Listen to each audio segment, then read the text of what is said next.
Welcome to Between the Shelves, the premier Save a Library podcast. I'm your host, Alex, and this week we are celebrating Pride Month. So I brought on two great guests. From Tech Services, we have Sean. Hey, what's going on? Hey, Sean.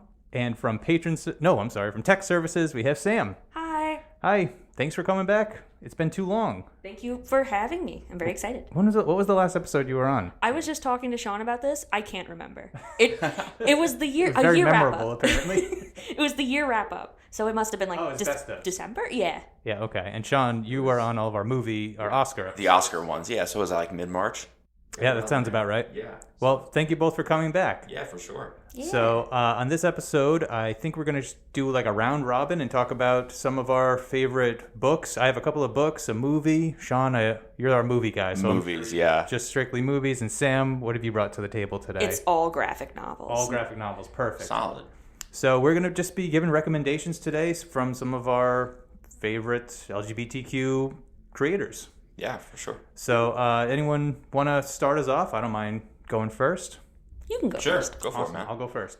So I read this book this year. It's called Gods of Want by K-Ming Chang. Have you heard of this?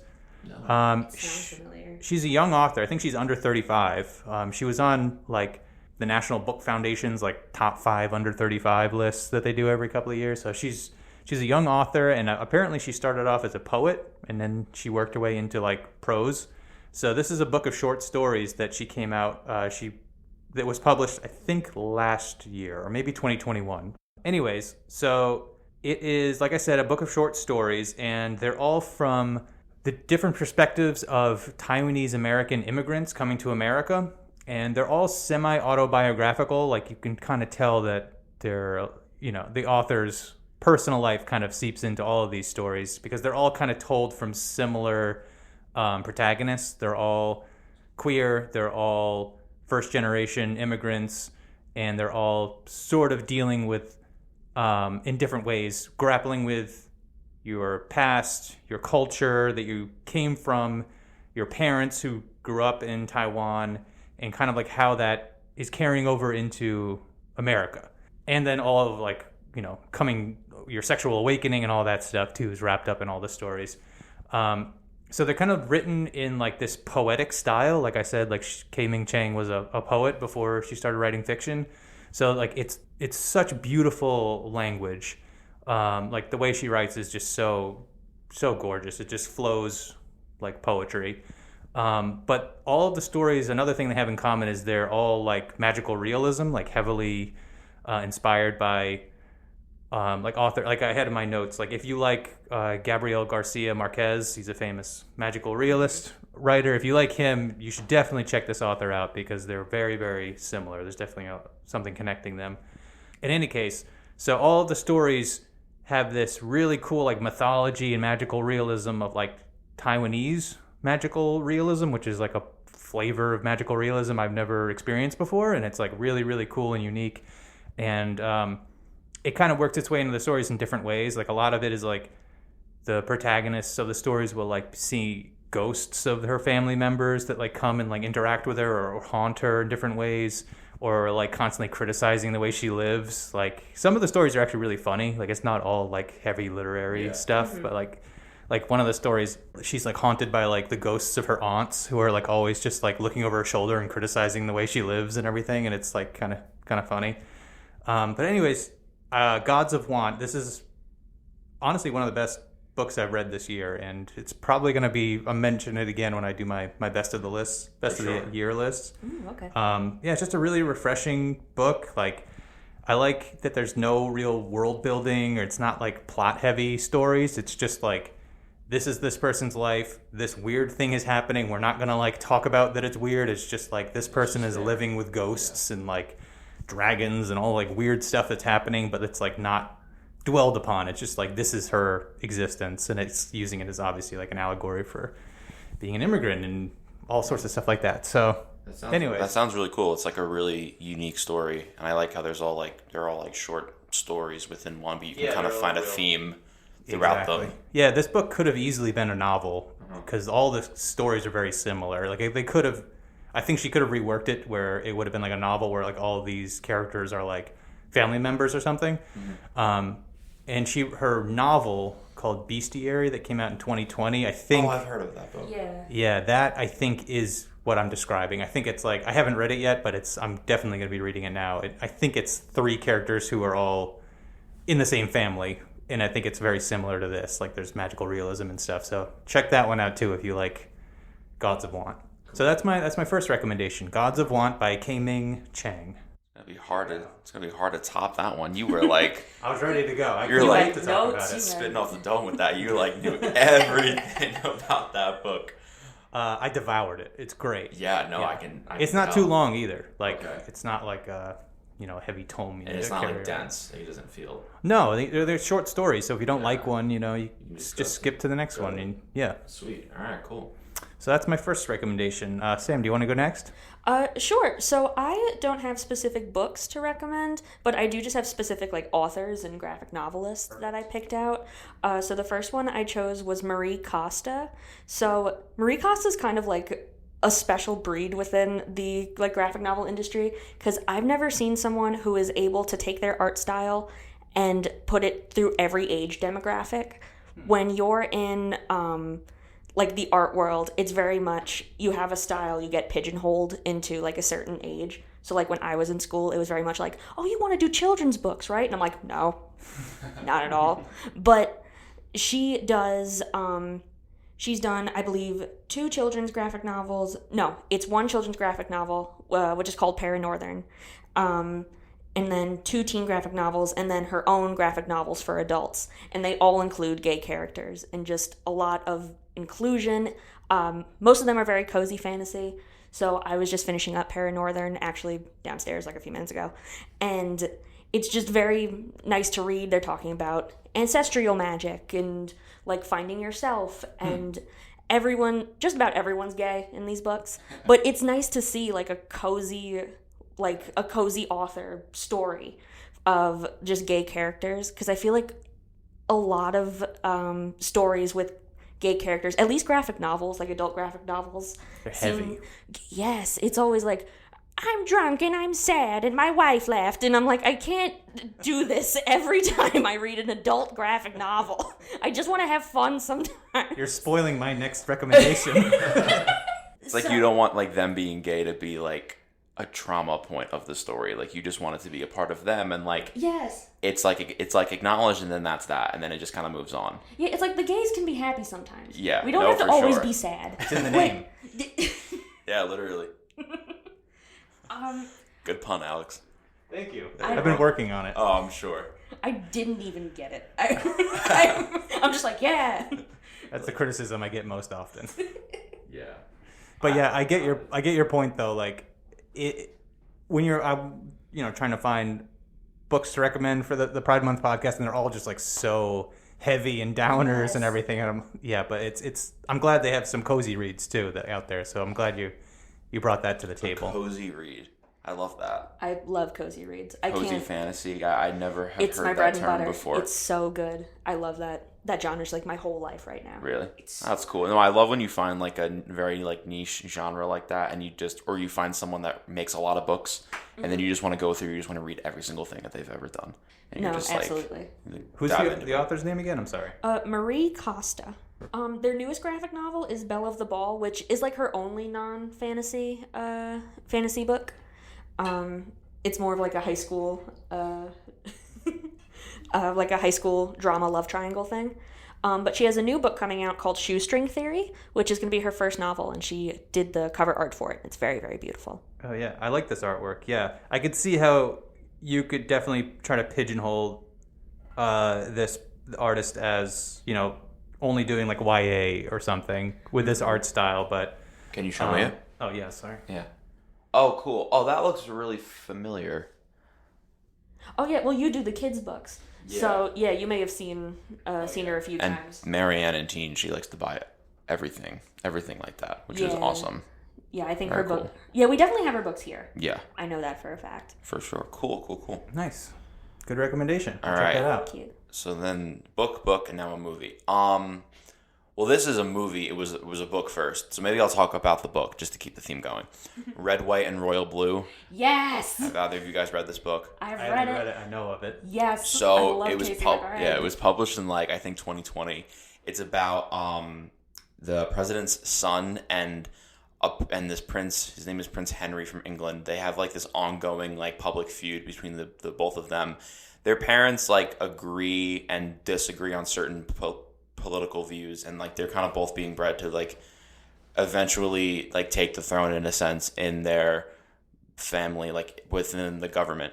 So they have this big altercation, this big fight at this charity event gala thing, and then they slowly bond, and then they kind of develop a relationship, and they both don't understand why they hated each other so much, and now they're slowly falling in love. But it's about, they don't want to show the world or tell anybody because they're worried about how the government is going to react from our point of view and from the UK. And then they're just nervous about what the world's going to think about, these two really prominent men being in a relationship.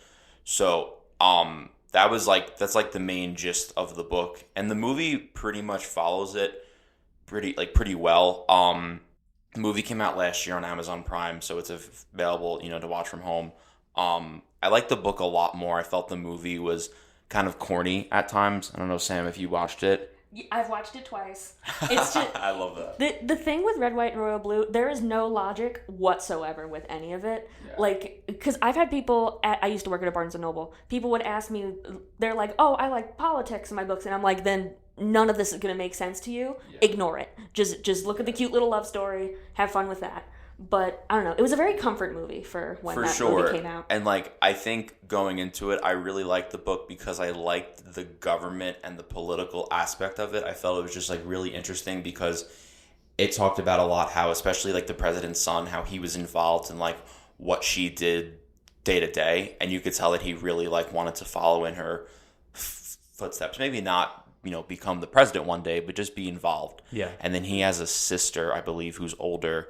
And it's just it was interesting because it was just the three of them. And then he was also Latino. So that was a whole other aspect that they threw into the book, which I felt in the movie was represented, but the movie was definitely, like you said, more comfort and more of a rom-com 100%. Feeling. It was very 2003 rom-com-y.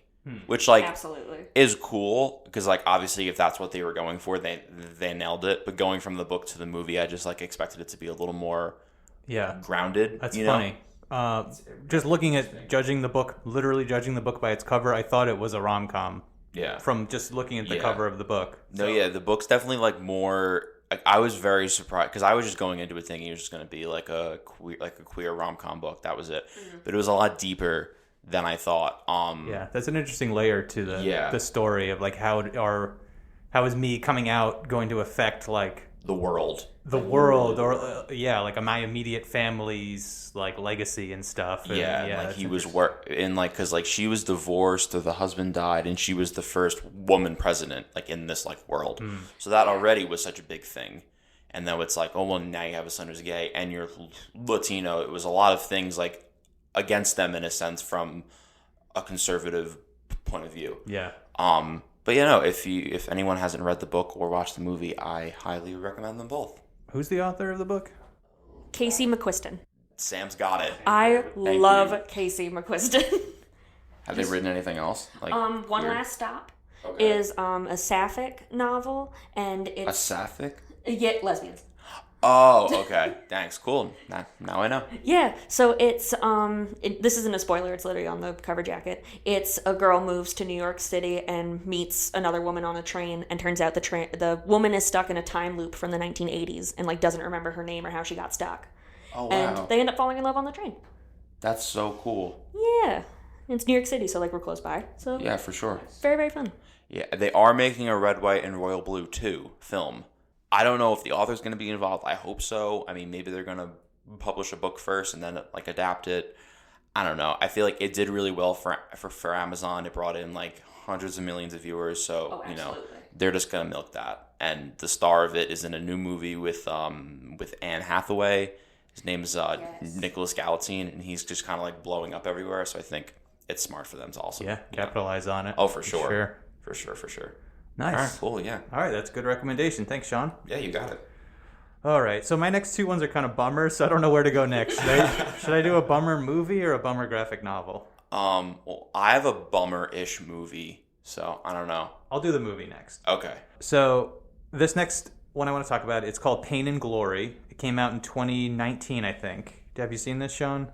No, I've heard of it, but I'm going to look it up right now. It was, it's a Spanish film starring Antonio Banderas and Penelope Cruz. It was nominated for Best International Film at the Oscars, and it lost to the unstoppable Parasite. Nothing was going to beat Parasite. Oh, yeah. But it came out that same year, and it's fantastic. It's really, really, really good. It's directed by Pedro Almodovar, I think is how you pronounce his name. Yeah. He's a brilliant filmmaker. He's done tons and tons of popular movies. But this one, I think it's maybe my favorite of his. It's my favorite of his. Antonio Banderas is excellent in this movie, and I think he won the Palme d'Or for Best Actor that year too, and he definitely deserved it. Anyways, the movie is it's sort of semi-biographical about, Pedro Almodovar, about his sort of life. It's, semi-based on his own experience. So Antonio Banderas plays an aging, sick, and drug-addicted film director who has been out of the spotlight for many years and is asked to host or do like a screening of one of his most famous films on its 30th anniversary. And because he's going through all these medical issues and he's addicted to heroin and all these things, he's, at first like, I don't want to be in front of an audience or anything like that. But he eventually is convinced to do it. And he agrees to do it if they can get the famous lead actor of the film to come and do it with him. But Antonio Banderas' character, whose name is Malos, I have it written down here. Salvatore Malo, I think his name is. He had a famous falling out with the actor after this movie came out because he criticized the way his performance or whatever, and the actor and the director had a huge falling out. So this is the first time they're getting back together in 30 years. So that's part of it. That's the setup of the movie. But most of the movie kind of follows Antonio Banderas' character as he's sort of reflecting on his own upbringing with his mother, who's played by Penelope Cruz. So it's half of it is flashbacks back to his life, kind of coming of age, his sexual awakening, grappling with his faith too. He was at one point, his mom was trying to push him to being a priest because that was their only way of getting out of poverty and all this stuff. And so there's a lot of stuff going on in his upbringing. And then in the present day, he's reflecting on his artistic sort of journey as well, because he's thinking back on all these movies that he made 30 years ago that are being reassessed now. It's he's older and these movies are getting their anniversaries and things. So all of that's going on, and then on top of all of that, he's writing this one-person play that is semi-autobiographical about his ex-lover from years past and how they had a falling out that had to do with his drug abuse and everything. So it's a lot of bouncing back and forth between his past and his present day, reflecting on his past and all this stuff. And it's just such a tour de force. Banderas plays such an interesting layered character, so with all these different emotions and thoughts and meeting all these people from his past. It's just I don't know, I was extremely engrossed in this movie. I really, really recommend it. That sounds great. Sounds, deep, like you said, but there's a lot going on there. Yeah, it's definitely worth checking out. Yeah. It's a very character driven story. So if you're looking for whatever plot driven action stuff, you might not like it. But if you like really digging in on a character for like an hour you do, and a half, I do, yeah, this is my bread and butter. Is that one of those films where if it was 5 hours long, you would watch it? Oh yeah. I figured. Yeah, that's your niche. That's my niche right there. Yeah, let me just dig in on one character for an extended period of time. I love that. But yeah, if you like Antonio Banderas, he's great. This is his best movie in my opinion. Really, you should just soak it in. Penelope Cruz is also great. I feel she's very she just doesn't get the props that she should. I completely agree with you. And she's fantastic in this. And then she actually is the star of Pedro Almodovar's follow-up to this called Parallel Mothers, which I haven't seen yet. That came out, I think, in 2021. But I think Penelope Cruz was nominated for that movie. Yeah, for Best Actress. So I'm so happy to see that. I was going to say, I feel like you would love that one too.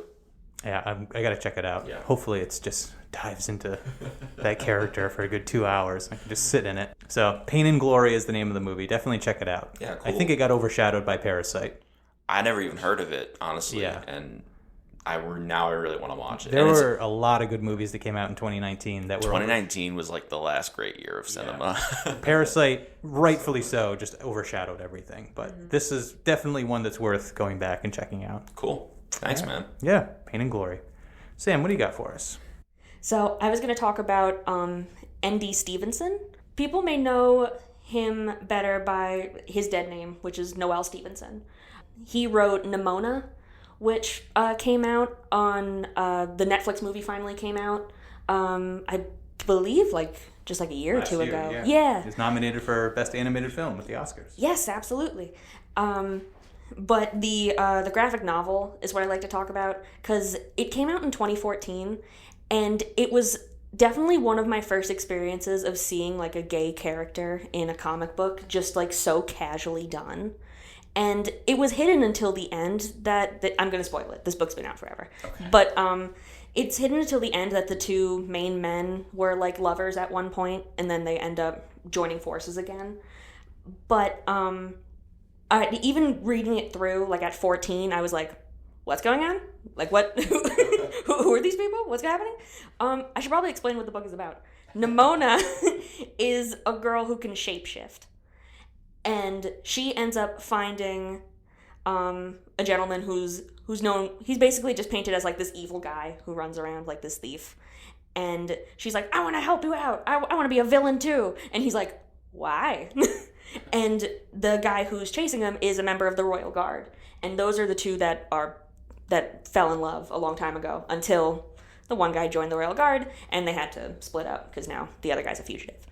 But yeah, it was one of my first interactions with gay literature to the point where I didn't even know it was happening until I read to the end and I was like, oh, okay, neat. That's cool. Yeah. He also did She-Ra and the Princess of Power. That I know. The Netflix cartoon series. Yeah, that I've heard of. Yeah, so that's where he's known most for. I have not watched it, and I really, really should. Yeah, I feel like you would love that. Yeah, my friends keep yelling at me to watch it, and I'm just so bad with watching series that I haven't picked it up, but yeah. You gotta be forced. You have to be told, sit down, watch this show, you're gonna love it. My attention span is the size of a grape. I can't focus on anything. But yet you can read a lot, so I feel like... Not even that. This... Oh. Do you know how long this took for me to make this list up? Because I needed to remember what I've read in the past 5 years. I get it, though. I get it. It's a lot sometimes. Yeah. Have you seen the Nimona movie? I have not seen the Nimona movie. I know the drama behind it. I know that it was picked up by Disney, and Disney has problems with gay people a lot. So I have a feeling that's why they dropped it eventually, and then it took years for it to get picked up by Netflix again, and then got all these all these nominations for awards for it. Wow. So I didn't know that. I didn't know that either, but I'm not surprised. Not surprised at all. No, not surprised at all. So unfortunate, but Netflix is the one laughing now. No, absolutely. Disney has done so many... I can spend an entire hour talking about this. Disney has done so many creators dirty, especially one of the people on my list is Dana Terrace, who wrote The Owl House. Mm-hmm. And The Owl House, within the first season, it is confirmed that the main character is bisexual. She's going to be, her love interest is a girl. And then I think Disney saw this, as the second season was coming out, was like, oops, you guys don't have enough ratings. Let's cancel you and shorten your third season. And it was a whole thing. But, it's a conspiracy that they saw it was gay and they were like, we can't have that on here. When, in fact, it was, their best grossing show. That's crazy. That's unfortunate. Yeah. Well, I'm glad that there's other avenues for these creators to have... Netflix isn't, the most benevolent force out there, but I'm glad that like somebody else recognized the talent and picked it up. Yeah. No, absolutely. That's how I felt with Amazon picking up Red, White, and Royal Blue. Mm-hmm. Like, when I first saw it, I was like, damn it, Amazon had to pick it up. But then I saw the movie and I was like, no, I'm glad this was made. They did it well. They did. For sure. Too bad. Like, I guess Disney feels like they can't take any risks at all, like with their brand or whatever. So that's too bad. It's insane. But it happens, Bummer. Sorry. I knew there were going to be some... What a good segue. Oh, I feel like I was going to say... The bummers from me this time. Don't worry, I got one more coming up. Oh, I have one too. Well, it's like a bummer-ish. It's not... It ends on a good note. So this is a movie I saw on Amazon Prime called Giant Little Ones. It's an indie movie that was made in Canada in like 20... It premiered at Tribeca, I believe, in 2018, but then came out in 2019, like for the public to view. And it follows this guy who's I think a junior in high school, and he is just like a regular guy. He's on the swim team. He has a girlfriend. He has like this like ideal like looking life. And then like one night he like has this experience with like his best friend, and they both like kind of don't know what to make out of it, but they were both partying during the whole night, and they were both like after the fact he was kind of like okay with it happening and the friend wasn't. And it kind of like goes from there, and it follows the both of them like through this journey of like trying to figure out like what it was and like what it means to them. And then also like the main character, whose name is Frankie, his parents had gotten a divorce because the father came out as gay, and now he has a boyfriend or a husband. I'm not sure if they were married in the movie. So that kind of brings like a whole aspect into it too, of the son being like, there's like a conversation that the son has with the dad, and he's like, I don't want to make the same mistake that you made and like live this whole life where I don't know like who I am. And it was a bummer at times because it was just, you saw like the abuse that he faced in school, like because the other kid that was involved in it kind of wanted to like save face, and he made up this lie and told the whole school about it. And then like there are a couple of fights that the main kid Frankie gets into with this other kid, and in that sense it was kind of like a hard thing to watch at times. But then like on the flip side of it, the ending was so positive, and it wasn't like this thing where it's like, oh, like now he's gay, now he's bi, because he's only like 16 in the movie. Mm-hmm. So it kind of, spoiler alert, but it kind of like ends in a way where it's kind of like left to the viewer to figure out like, what do you think? And also like, you don't have to make up your mind when you're that young, and that you can like have like an experience, and like that doesn't have to mean like doesn't one have to thing define you. Yeah, and that's like there's like this really one good scene between the son and the dad is actually Kyle MacLachlan. Kyle MacLachlan from Twin Peaks, right? And it was just written like super well, and I have now watched this movie I think 6 times in the past like 6 months, which I don't know. I know it's crazy. But, so whenever I get on you for not watching a classic movie, I know what you're watching instead. I'm watching Giant Little Ones, which you should watch because it's on Amazon Prime and it's on Peacock. And of course, like I went down the rabbit hole of like why this movie was made and everything. And the director said that he like had seen in the news that there was like an increased report of suicides amongst queer youth, like ages like 13 to 17. And then he like had a dream about this boy who swims, and about like he's trying to like swim to shore, and he just like can't quite make it there because there's like something like holding him back. And then he woke up the next day and he wrote the whole draft, like the whole first draft of the script. And that was like where like then like the fact that the boy is like a swimmer on the team, like that plays like a big role into the movie, and it's a very like visual like cue for it. So it was really cool. It's a short movie, it's like an hour and a half, but it definitely like leaves you feeling like it's a feel-good movie. It takes a little time to get there because there are like other stories that are like intertwined in it as well that are kind of not like a trigger warning, but just like kind of like hard, because there's like the boy that he is like involved with, his sister, there was like some like sexual assault that happened like with her, and like they develop a relationship as well. So there's just like a lot going on, but I loved it. I thought it was great. So sounds good. Yeah. Awesome. Thanks. And we also have it here at the library.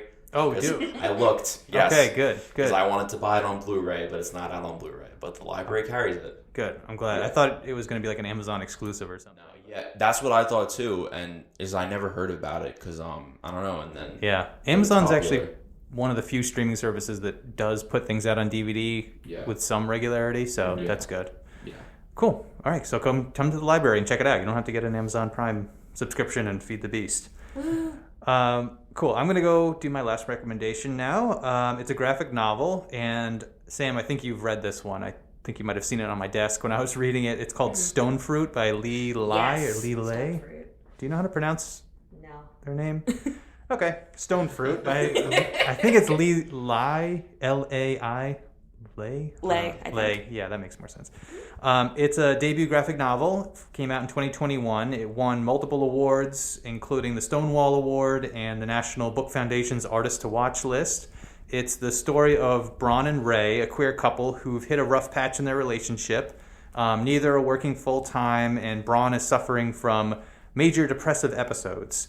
But one thing that keeps them afloat is they are watching Ray's niece, a little girl named Nellie, who's a very spirited young 6-year-old girl who likes to make up songs and go on adventures, and basically their relationship with her is what seems to be keeping them together and keeping them, they're keeping their spirits afloat. Ray and her sister are constantly arguing one another, especially about Braun, so you kind of get the impression that Ray's sister doesn't really approve of their relationship, but that gets a little mixed as you progress in the story. I don't want to spoil anything, but everything starts to change when Braun decides she needs to return home to see her family, reconnect with her family, who she basically ran away from about. The dates are not quite nailed down in the story, but you get the impression it's about maybe like 5 to 10 years previously.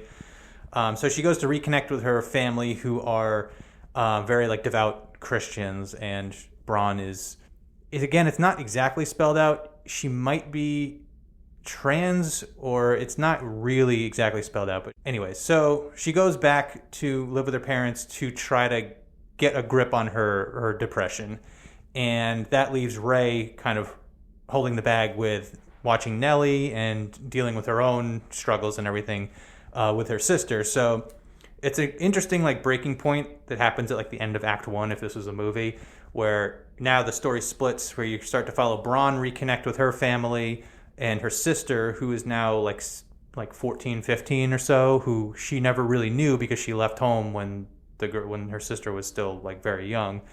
So she's kind of like reconnecting with her family there, and then on Ray's side, she's reconnecting with her sister and finding out more about why she disapproves of Ray's lifestyle, and in turn is starting to learn how to take on more responsibility as an adult by raising Nellie, like learning like what it means to be an aunt or by way of mother. So it's a really interesting kind of like character study on like that's like the novel's like split to like between these two characters. I don't want to spoil anything, but there is like a semi happy, and it's not a happy ending, but it does have like not a depressing ending. Yeah. Like it's not as depressing as you would think it would be. Yeah, exactly. So I don't know. This is like, I would put this in the category of one of those sad adult graphic novels, but it's really beautiful story. Like I really latched onto these characters, and the art style is amazing. It's kind of like a monotone, like it's pen and ink with like a monotone color wash over it. It's really, really beautiful.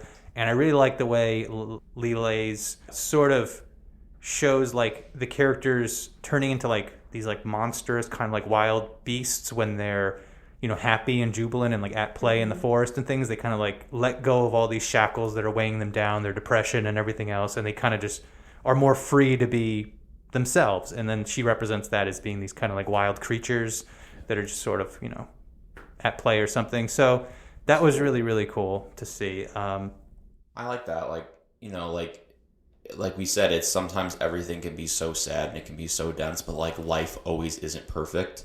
So I feel like you said, it's like a semi-happy ending. I feel like it's kind of like what life is like. Yeah, it's a realistic ending. Yeah, which I feel like is cool. Which I feel like is cool to see represented in a book. Yeah. It doesn't always have to be one way, Yeah, it's I think it's an important story. It's an interesting study on coming out and then the prejudice that you might experience with that whole thing, but it's also a good representation of depression too in books, which you don't see realistically displayed too much. It is such a hit or miss with trying to display depression. Yeah, and it's sort of like, I don't know, it's easy in movies or something to like over dramatize it. Thank you. We're like, pushing it too far, but like this shows like what depression's kind of like really like. And I think Braun is a really good study on that, and it was really interesting. But yeah, it's a really good story. The artwork's fantastic.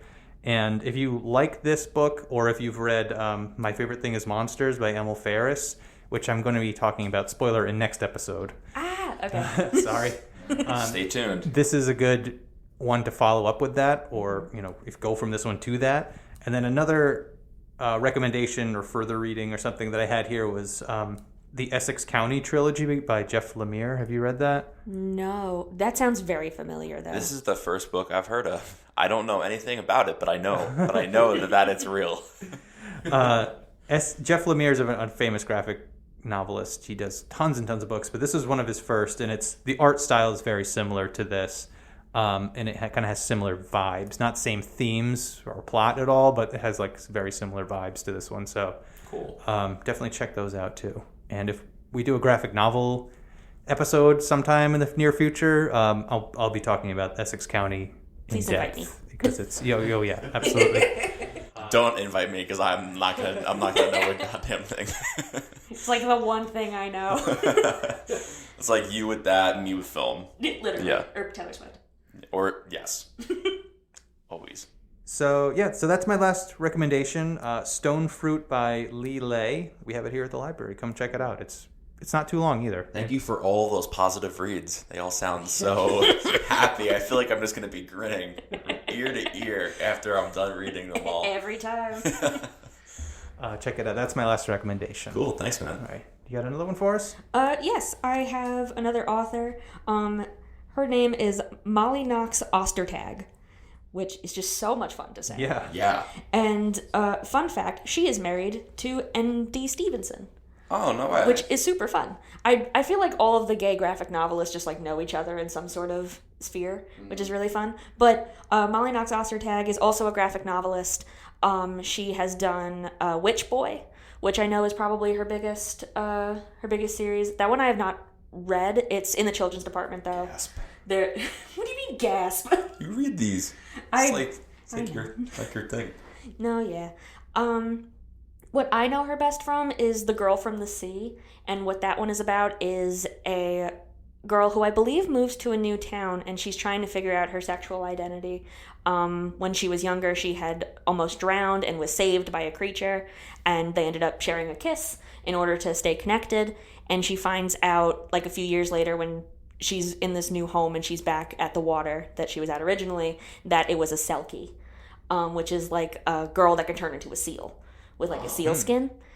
And they end up dating. It's very cute.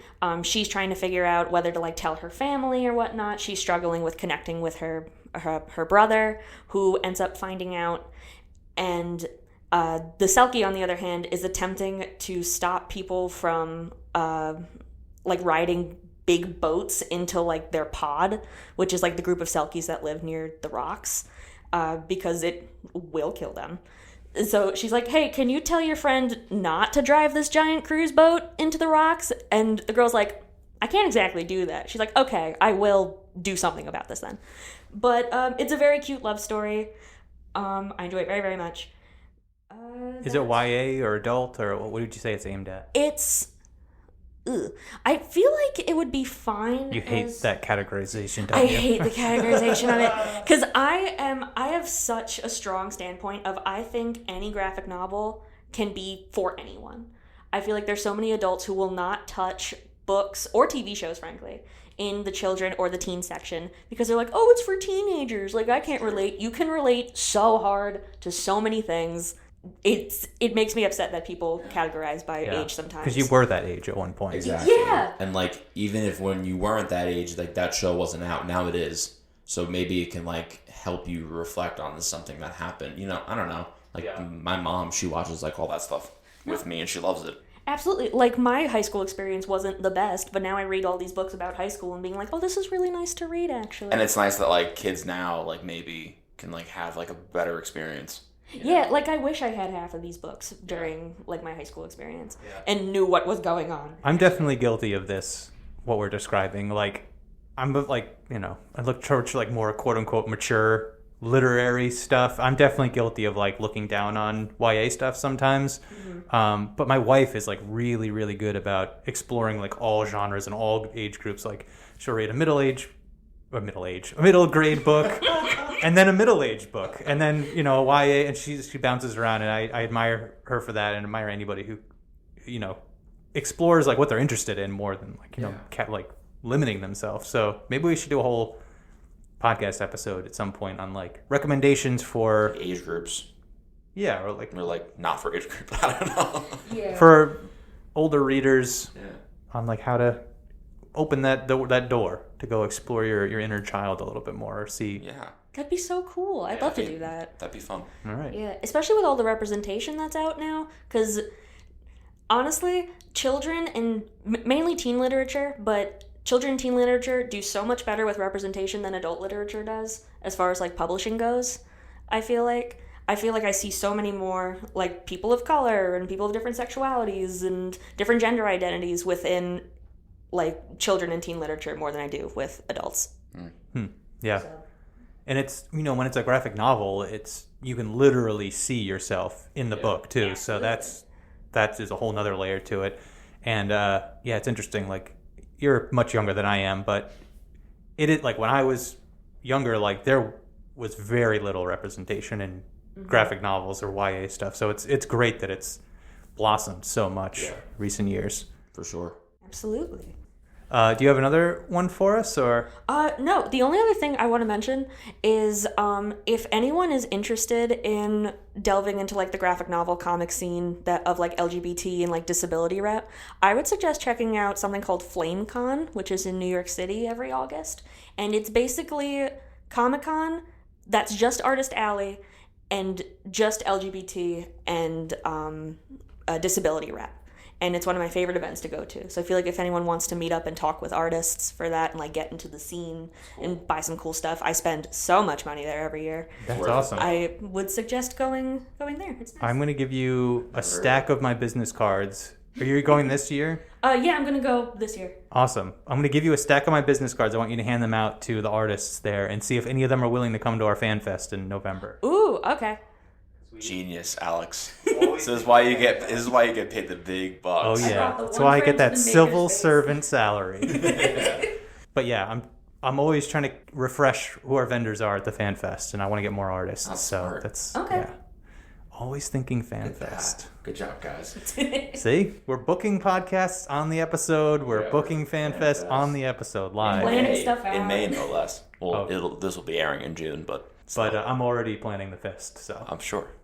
Great. So FlameCon in New York in August, you said, right? Yes. All right, check that out for sure. I'll put a link to that in the show notes as well. Yay. Sean, do you have one more recommendation for us, or? Yeah, sure. So there is a movie called Love, Simon that you guys may have heard of it. It was pretty popular. It was directed by Greg Berlanti and produced by him. It's based off of a book, Simon versus the Homo Sapiens Agenda, written by Jennifer Albertelli. Right? I think I'm getting that right. That sounds about right. And it follows this boy Simon who's in high school, and there's, like, this online blog for his school that everyone kind of, like, posts, like, rumors and news on there. And there's this classmate who anonymously comes out as gay on the website.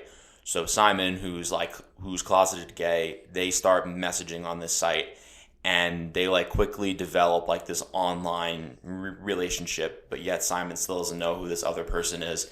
And then one of his classmates finds out that he's been messaging this other guy, and he blackmails him into doing all these things for him. Like, mainly the blackmailer, he has a crush on one of Simon's friends, this girl Abby.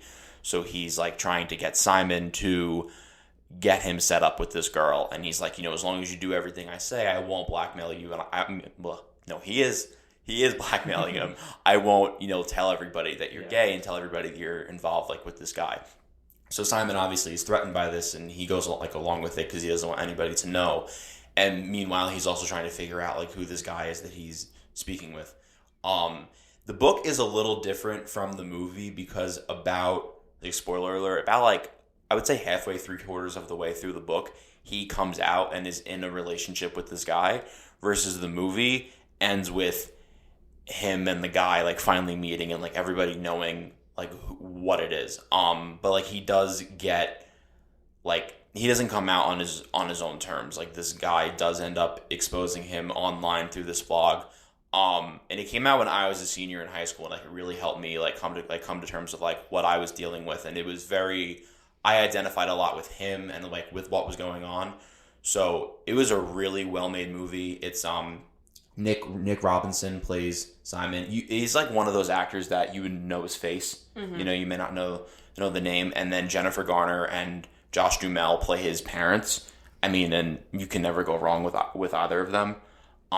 It's just a really like feel good, like inspiring movie, and it was actually the first LGBT led rom-com by a major movie company because it was distributed by Warner Brothers. Mm-hmm. So it was like they essentially like wanted to make it like a 1990s like teen rom-com but gay. Yeah. And I feel like they really they did that well, and then it did so well that then they made a spin-off show that was on Hulu, mm-hmm. and he was also in that, but it followed like another student at the school. It's a really, really good movie, good book for anyone, like any age, because there's so many stories involved with it, like not just that. And it's very funny. Like it's really, really funny. I got one of my friends to watch it, and he's like, you know, sports macho jock, like whatever, and he was like, I'm probably gonna like hate this movie, and I'm like, I promise you it's funny. I go, you will enjoy it. And he was like, wow, that was great. And I was like, see, it's good. So yeah, the book and the film both were really good. Awesome. Yeah, 2018. I can't believe it took that long, but yeah. Oh yeah. I remember hearing great things about this movie when it came out. And the soundtrack is really good. Actually, the producer for Taylor Swift, he's in a band named Bleachers, and they produced the album and they wrote songs for it.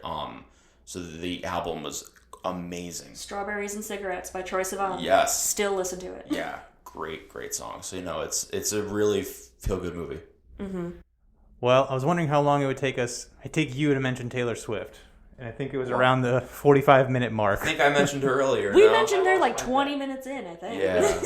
I probably, maybe we weren't. I'm going to start a counter. Every time Sean's on the podcast, I'm going to have a little counter.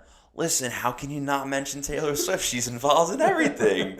The woman is a dominating force in the world. She's the GOAT. Your wife agrees. I know.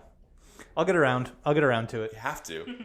All right. Thank you both for being on this episode. Yeah, this was a lot of fun. We got a great list of recommendations to check out. For sure. And listeners, stay tuned. We're doing another one of these next week. We're going to have some more guests on and have some more recommendations for you. So check out these books and movies ASAP. Yes. All right. Thanks for being here. And we'll see you next time between the shelves.